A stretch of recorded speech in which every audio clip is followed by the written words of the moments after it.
Për ty grua që nuk kujdesesh për veten dhe jep gjithçka tek të gjithë njerëzit, por më tepër tek partneri jot, dhe kur ndodh diçka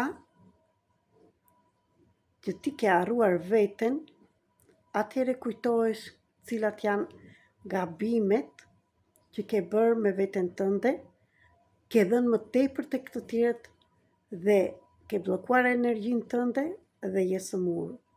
Do t'ju lexoj një tregim, dëgjoje deri në fund dhe besoj që të ndihmoj edhe ty të zgjohesh, që të fillosh të kthesh dashurinë tek vetja jote.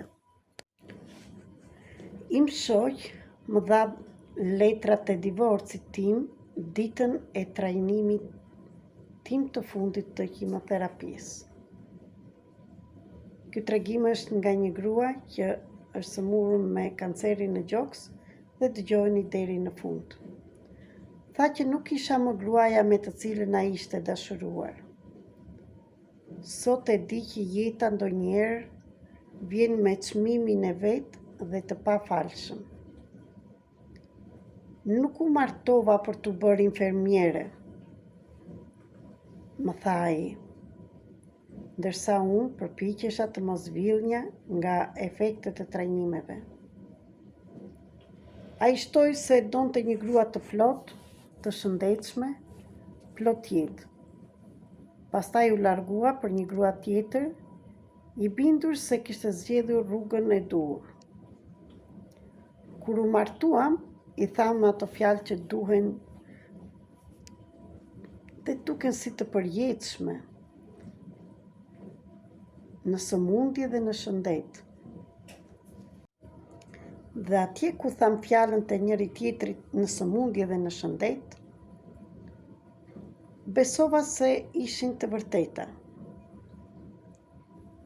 Dhe i tham me dashuri, me lot në sy për të ardhmen. Unë i kisha besuar vërtet. Pastaj erdhi gunga. Kanceri i gjyrit hyri në jetën time si një stui. Ishte në 31 vjeç.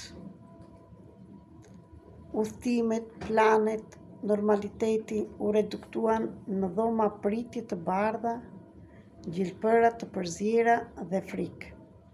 Kaq shumë frikë. Në fillim ai luajti rolin e burrit të tanishëm.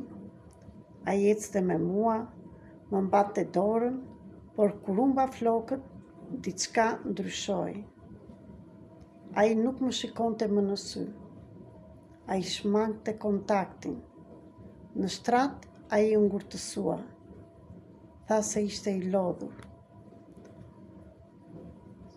Sa herë që bënja analizat, mastektomia e dyfisht ishte goditja më e vështirë për mua. Ishe e nevojshëm për të më shpëtuar jetën. Vajtova për trupin tim, feminitetin tim, shenjat. Shpresoja se ajo do të më thoshte se nuk ishte rëndësi, se më donte. Në vend të kësaj, kur më pa për herë të parë, bëri një grimas që më shpoi më shumë se çdo bisturi. Që nga ajo kohë, ai u zhduk. Punë, udhëtime, vonesa, kalova net të përkullura mbi banjo vetëm. Zbulova se zyra e tij kishte një fytyrë të re të shëndetshme dhe të ndritshme. Gjithçka që unë nuk isha më. Dita e kimoterapisë time të fundit duhet kishte qenë një fitore. Isha e dobët, turubace, e zbeht, por gjallë. Edhe ai mbriti, pa lule, por me një zarf. I ulu në kafenen e spitalit, ai më tha se nuk ishte i lumtur. Se gjithçka sillej rreth sëmundjes time. Se shtëpia mbante rilaç. Se unë nuk isha më grua. Se kishte nevojë të jetonte, se nuk ishte martuar për të kujdesur për dikë. I la dokumentat mbi tavolinë dhe iku. dita kur e mposhta vdekjen. Muajt në vijim ishin ferr, më duhet të shëroja trupin tim dhe të rindërtoja veten. Në pasqyrë pash vetëm plagë. Pastaj e kuptova se dhimbja, nëse nuk të shkatron, të transformon.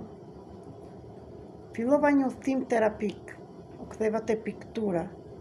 Takova gra të tjera si unë. Kuptova se ato plagë nuk ishin shenja humbje, por medalje lufte. Flokët mu rritën përsëri, ngjyra u kthye në fytyrën time. Vendosa të mos e rindërtoja me njerë gjoksin tim. Mendova ta dua të trup të ri. Ta bëja tatuazhe lulesh në plagë. Dhe duke bërë tatuazh lulesh në plagë, fillova të ndihesha më në fund sikur i përkisja dikujt. Ndërtova një jetë plot kuptim. Ndihmova gratë e tjera të jenin veten. Qesha vërtet isha më e bukur se kurrë më parë, sepse kjo bukuri lindi nga një forcë që askush nuk mund të ma hiqte.